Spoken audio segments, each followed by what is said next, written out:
Hey guys, back again, and I have a guest, I guess you could call her, with me today. She's one of my best friends in sobriety. Her name's Savannah. Hi guys. She has a year and a half sober. Almost and 2. She's 21 years old. So I decided to have her join me today. I'm going to answer a question that was written to me today by at Indira XOX. How did you get the strength to leave drugs for good? Is it hard?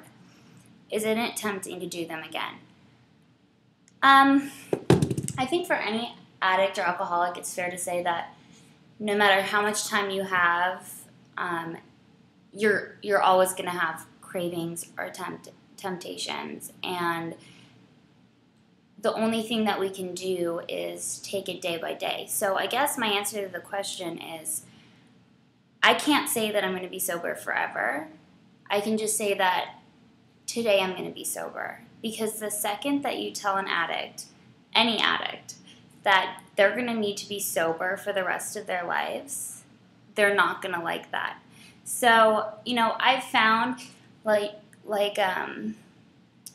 they say in the Fellowship of AA, that it's one day at a time, basically, and that the only way to build a strong defense is to have, spirituality, stay grounded, and have a routine, and that's what works for me. Would you say the same thing? Yeah. It's definitely, we learn, it's a day at a time in this program, and I've known many people who have 30 days or 30 years, and it's very common for alcoholics and addicts to fantasize about another drink or a drug,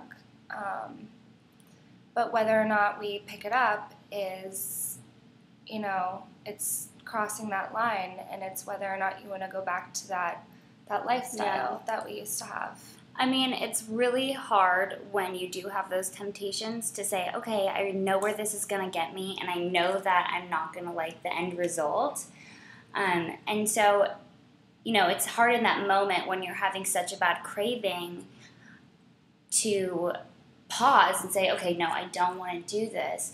But that's why I said it's really important to have a routine from the second that you get up in the morning until you go to bed. I guess I'll share a little bit of mine, and then you want to share what you do throughout the day to stay sober? Sure. But, I think that, but also, not just a routine, but having, a solid group of people that are sober. Definitely. Around you, and, in the program we have our sponsors who are pretty much just, 3 free therapists.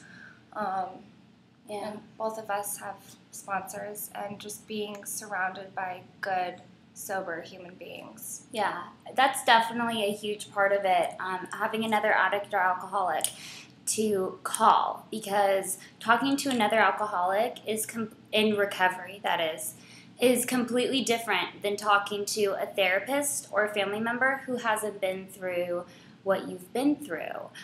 So I think that's a great point. Daily, what I do to stay sober. Okay.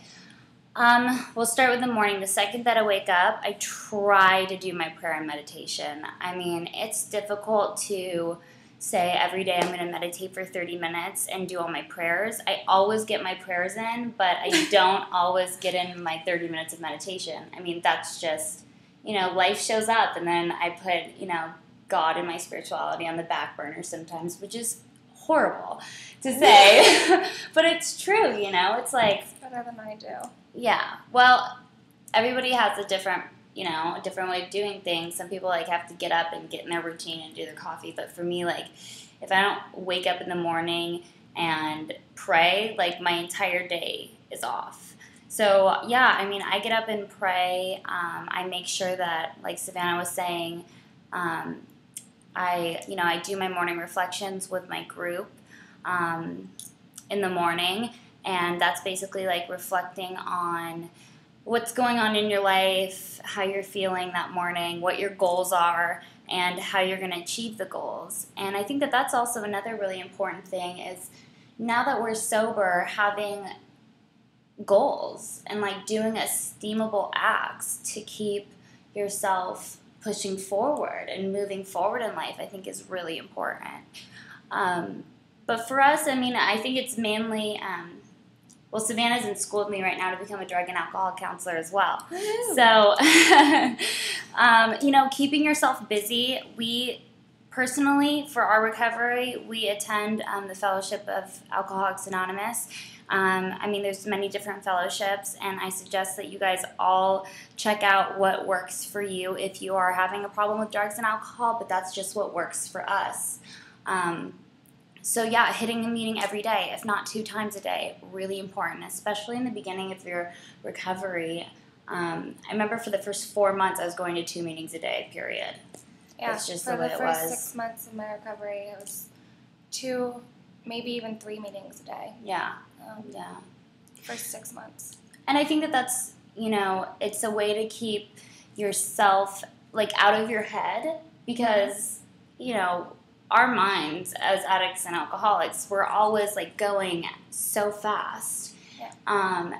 So to get out of your head, to take a commitment at a meeting and be a greeter and have to stand outside and shake hundreds of people's hands, which is completely embarrassing, but to be of service to someone, even if you have 5 days, to become a greeter and to shake someone's hand who has 3 hours is being of service. You're not thinking about yourself. And, that's another thing is humility for me is huge. Keeping myself in check, like remaining humble in all of my affairs and turning my life over, just turning it over to God, and reminding myself that I'm not in charge, period, and it's not all about me. I think that was so hard, was to be like, okay, wait, Turning it's your not life about and your me. will over to the care of God. Yeah. Yeah. And I think that was probably the hardest step that I took in my recovery was to like really evaluate where I stood with God and to see what my beliefs really were, because I've gone to ashrams, I've prayed with monks, I've gone to Buddhist retreats, I've seen tons of therapists, I've gone to tons of yoga, but the bottom line is, it's like if you're going to a church, you're a church going, you're going every Sunday, but Monday you're smoking pot, drinking beers, and partying with your friends. It's like that's kind of how I view like what I was doing. Here I am, and I'm like doing all these spiritual things, but I'm not getting a result. Yeah.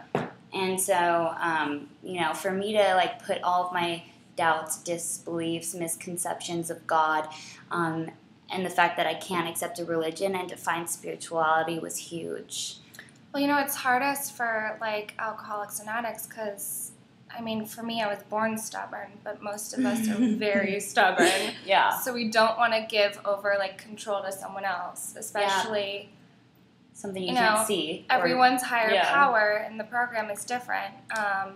Even not in the program, we have different gods and different religions and stuff. But I know that if you find something that you could make your higher power, even if it's like a flower or a wave in the ocean, it will help you. Yeah, I think that's a great point, is that like when I first came in here, I'm like, okay, well, nature, Yeah. And then I realized that like, okay, well, what's creating nature? And like my thoughts just kept evolving and evolving.